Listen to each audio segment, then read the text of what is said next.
The Awakening. The fluorescent lights in Thorn Vega's cramped quarters flickered in rhythm with his pounding headache.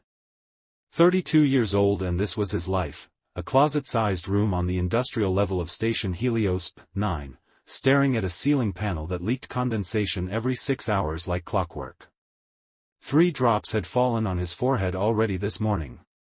Thorn rubbed his temples as the migraine intensified. The dreams had come again last night, strange visions of starships and battles, of hands that could manipulate energy and light.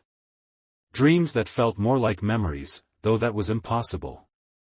He'd never left Helios 9, never commanded anything more impressive than the waste recycling units he maintained in the station's bowels.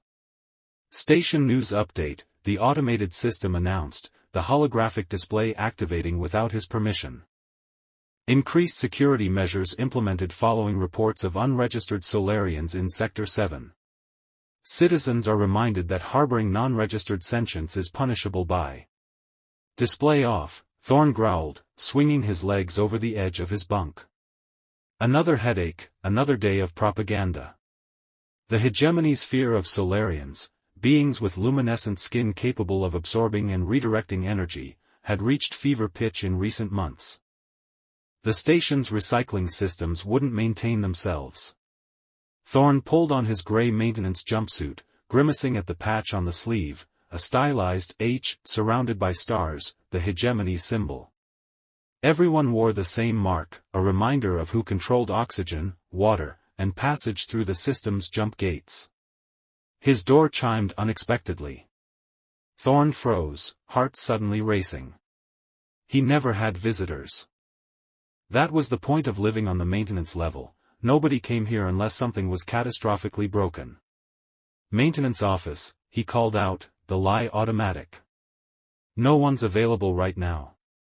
The response was immediate, a focused plasma burst that melted through his door lock, leaving a glowing, molten hole. Thorn staggered backward as 3 figures pushed into his quarters.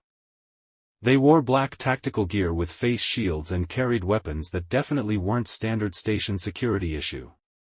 Thorn Vega, the leader stated, voice distorted through a modulator. You've been identified as an interest to colonial intelligence. Come with us quietly.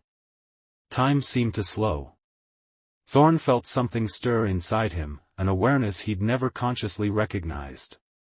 Without thinking, he grabbed the metal food tray from his desk and hurled it with perfect precision. It struck the leader's wrist, sending the plasma weapon skittering across the floor. How did I do that? The thought flashed through Thorn's mind as his body continued moving with practiced efficiency. He ducked beneath the second intruder's swing, coming up with an uppercut that connected with shocking force. The attacker went down hard, helmet cracking against the metal floor. The third drew a neural disruptor, a nasty weapon designed to overload the central nervous system. Thorn's body twisted in a way he didn't know was possible, evading the crackling beam of energy by millimeters. His hand closed around the attacker's wrist, applying pressure to a nerve point he shouldn't have known existed. The disruptor clattered to the floor. Who sent you? Thorn demanded, his voice unnaturally calm despite the adrenaline surging through his system. The first attacker had recovered, drawing a backup weapon. Designation, Starchild. Protocol 7 initiated. Suppression authorized. Starchild? The word triggered a cascade of images, a laboratory, strange devices, faces both alien and familiar. Before Thorn could process them, the attacker fired. Thorn moved with inhuman speed, but not fast enough. The energy pulse grazed his shoulder, sending tendrils of fire through his nerves. Fight or flight? His body chose for him. Thorn crashed through the maintenance access panel beside his bed, a panel that should have been securely locked, and rolled into the service corridor beyond. His muscles carried him with a runner's efficiency he never knew he possessed, navigating the labyrinthine maintenance tunnels of Helios 9 as if following a memorized map. The station's familiar hum changed as he descended deeper into its infrastructure. The pristine corridors of the upper levels gave way to the gritty reality of the industrial zones. Here, the station's automated system struggled to maintain atmospheric integrity against the constant degradation of aging components. Thorne's breath clouded in the chilled air as he paused to assess his situation. How did I fight like that? How do I know where I'm going? The questions burned in his mind as his body continued its purposeful navigation through the station. After 20 minutes of evasion through increasingly decrepit sections, he emerged into an area that shouldn't have existed according to the official station schematics, a forgotten storage bay from the station's original construction decades ago. Warning signs in multiple languages marked sealed containers. Caution, anomalous materials, read one in faded lettering. Xenotech quarantine, proclaimed another. The air here tasted different, charged with something Thorne couldn't identify. A sound from behind a stack of crates caught his attention, a soft whimper, barely audible over the distant rumble of the station's fusion core. Thorne moved cautiously, approaching from an angle that would give him cover if needed. Huddled between two large containers was a woman, though "woman" didn't quite capture what she was. Her skin glowed with a soft purple luminescence that pulsed gently like a heartbeat. Hair the color of burnished copper framed features that were hauntingly beautiful, high cheekbones, large almond-shaped eyes, and a delicately pointed chin. A Solarian. She was injured. A deep gash ran across her forearm, seeping radiant violet blood. Her simple clothing, a utilitarian jumpsuit similar to Thorne's but without the hegemony insignia, was torn and stained. When she looked up and saw him, her eyes, iridescent amber, widened with fear. "Please," she whispered, her voice melodic despite her condition. "I'm not here to harm anyone." Thorne should have reported her immediately. Unregistered Solarians were considered dangerous, their energy absorption abilities classified as weapons by the hegemony. But something about her stirred a protective instinct he didn't understand. "I'm not security," he said, kneeling beside her. "What happened?" Her eyes studied him warily. "Station workers found me. I've been hiding here for weeks, but they discovered me during a maintenance sweep." She winced as she shifted position. "They decided to have some entertainment before turning me in." Rage built inside Thorne, a cold, focused anger unlike anything he'd felt before. "Where are they now?" "I defended myself," she said simply. "Not enough to seriously harm them, but enough to escape. They'll bring others soon." As if summoned by her words, the distant sound of voices echoed through the storage bay. Thorne made a decision that defied everything he knew about survival on Helios 9. "Can you walk? We need to move." She nodded, allowing him to help her stand. "I'm Lyra," she offered. "Thorne." He guided her toward a maintenance shaft that would lead to the station's outer ring. "We need to get you off level before they lock down the sectors." The voices grew louder as they moved through the dimly lit corridors. Thorne's enhanced awareness, something he still couldn't explain, alerted him to movement ahead. He pulled Lyra into a recessed doorway just as a security patrol passed. "All units, be advised," crackled their comm units. "Unregistered Solarian female, approximately 1.7 meters tall, reported in Industrial Zone 5. Subject is considered dangerous. Apprehend with extreme prejudice." When they passed, Thorne led Lyra through a series of access tunnels toward the station's commercial district. If they could reach the civilian docking bays, there might be a chance to smuggle her onto an outbound transport. They emerged into the bustling marketplace of Central Hub, the station's main commercial zone. Here, vendors from a dozen systems hawked everything from exotic foods to questionable technology. The crowd provided cover, but Lyra's luminescent skin drew attention despite the hooded jacket Thorne had found for her. "There! The Solarian!" The shout came from behind them. A station worker, his face bruised from what must have been Lyra's defensive efforts earlier, pointed directly at them. Security officers pivoted in their direction. "Run," Thorne urged, pulling Lyra toward the nearest exit. But the crowd had turned against them, people backing away to create a clear path for security while blocking potential escape routes. They were cornered against a market stall, security closing in from 3 sides. Lyra's skin began to pulse more intensely, her body instinctively drawing in energy for defense. "Stand aside, maintenance worker," ordered the lead officer, neural disruptor aimed at Lyra. "The Solarian is coming with us." Unauthorized presence, unauthorized energy manipulation, that's enough for summary judgment. The crowd had grown, sensing entertainment.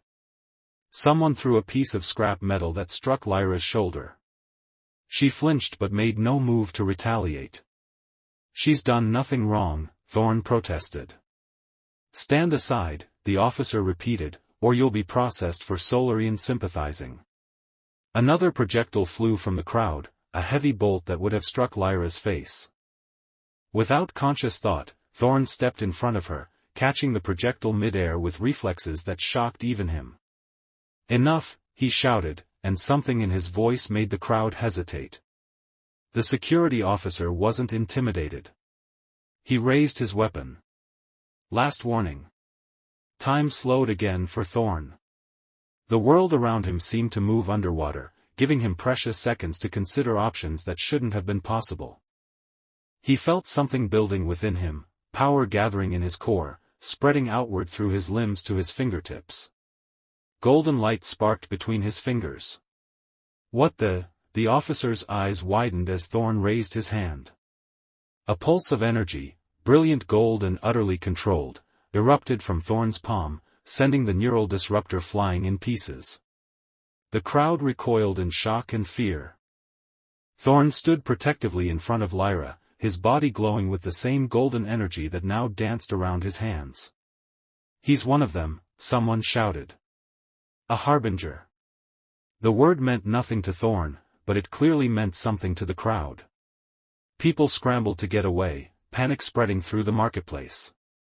Thorn turned to Lyra, whose amber eyes reflected astonishment. "What did I just do?" "You're awakening," she whispered. The stories were true. Before she could explain, more security forces poured into the marketplace. Leading them was a figure Thorn recognized from station broadcasts, Commander Jared Krask, head of Helios 9 Security, infamous for his harsh treatment of non-humans. "Secure the Harbinger and the Solarian," Krask ordered. "Lethal force authorized."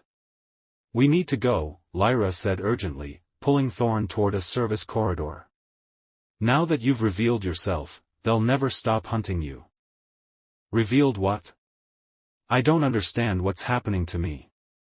As they fled deeper into the station's underbelly, Lyra's expression softened with sympathy. "You will. But first, we need to reach the resistance. They've been waiting for someone like you for a very long time." The golden energy continued to pulse beneath Thorn's skin as they disappeared into the shadows of Helios 9, leaving behind a station in chaos and the first whispers of a legend reborn. The revelation. The stolen shuttle bucked violently as it breached Helios 9's outer security perimeter. Thorn's hands danced across the controls with practiced precision, another skill he couldn't explain. 3 hegemony interceptors pursued them, their weapon systems charging. "They're locking on," Lyra warned, her amber eyes fixed on the tactical display. Her wounds had been hastily treated with the shuttle's limited medical supplies, but the violet glow of her skin had dimmed, a sign of weakening among Solarians. "I see them," Thorn replied, executing a maneuver that should have been impossible for a maintenance worker who'd never piloted anything more complex than a cargo loader.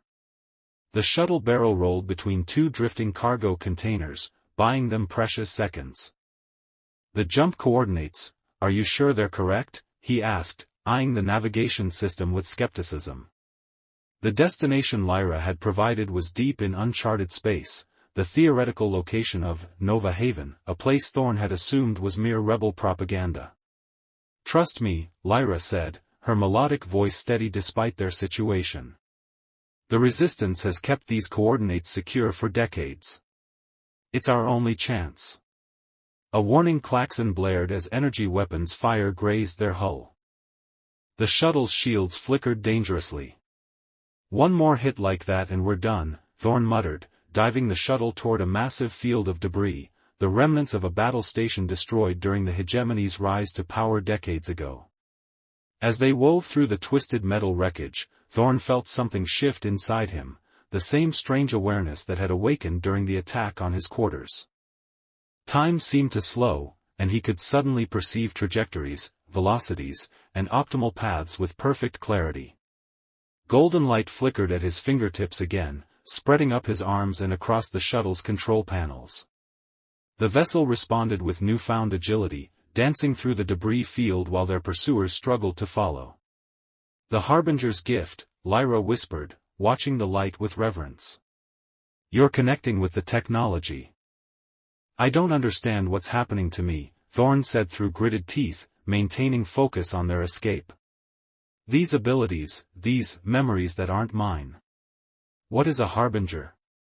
"Jump engines charged," the shuttle's computer announced, interrupting Lyra's response. "Calculating final trajectory." The interceptors had regrouped, forming a triangular attack pattern behind them. Their weapon systems glowed ominously, preparing for a coordinated strike. "Jump now," Lyra urged. Thorn's hand, still glowing with golden energy, slammed down on the activation panel. Space twisted around them as the shuttle leaped into the void between stars, leaving the hegemony forces behind in a ripple of distorted reality. The transition was violent. Unofficial jump technology was notoriously unstable, and their stolen shuttle hadn't been designed for deep space travel. Warning lights flashed across every panel as the vessel strained against forces it wasn't built to withstand. When they emerged from the jump, both Thorn and Lyra were sprawled across the deck, the shuttle system cycling through emergency protocols. Through the viewport, Thorn could see only empty space, no station, no planet, nothing but distant stars. "Did we make it?" he asked, pulling himself back into the pilot's seat. The navigation system had failed during the jump, leaving them effectively blind. Lyra nodded, rising unsteadily to her feet. "We're here. Nova Haven doesn't broadcast its position." She reached for the communications array. "They'll find us." True to her word, a signal penetrated their communications only moments later, not audio or visual, but a directional beacon that the shuttle's rudimentary systems could follow. As they adjusted course, a massive asteroid gradually came into view, its surface pockmarked with impact craters and what appeared to be small artificial structures. "That's Nova Haven?" Thorn asked incredulously. "It's a rock." Lyra's lips curved into a smile.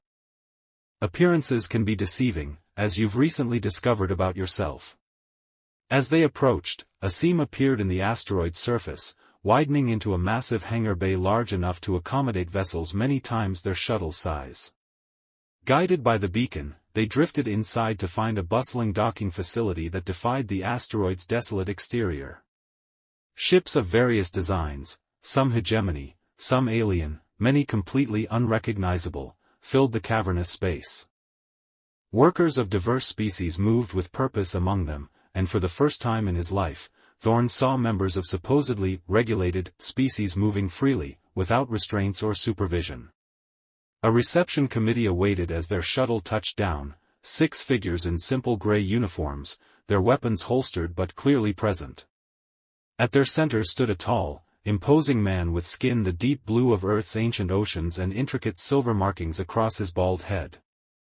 A cetacean, one of the aquatic adapted human offshoots the hegemony had declared evolutionary mistakes and relegated to water worlds. "Welcome to Nova Haven," he said as they disembarked. His voice carried the melodic underwater tones characteristic of his species. "I am Commander Orion. We've been expecting you, Harbinger." Thorn tensed at the title. "My name is Thorn Vega. I'm a maintenance worker from Helios 9. Nothing more." Orion's expression remained impassive, but his eyes, solid silver with no visible pupils, studied Thorn with unsettling intensity. "The hegemony would certainly prefer you believe that." He turned to Lyra. "You've done well, Sentinel Lyra. The Council will want your full report. Sentinel? Thorn looked at Lyra with growing suspicion. You're not just a refugee, are you? Lyra's luminescent skin pulsed with what might have been embarrassment. I will explain everything, Thorn. But first, you need medical attention, and there are others who must see you.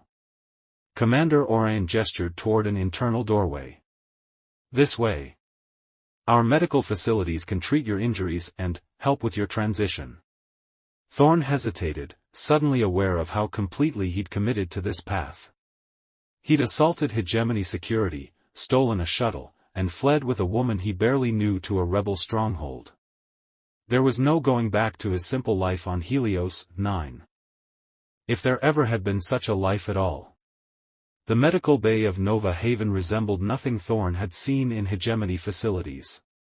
Instead of sterile white surfaces and harsh lighting, the walls were formed from the asteroid's natural rock, smoothed and sealed but maintaining their organic texture. Soft, ambient light emanated from bioluminescent panels that reminded Thorn of Lyra's skin.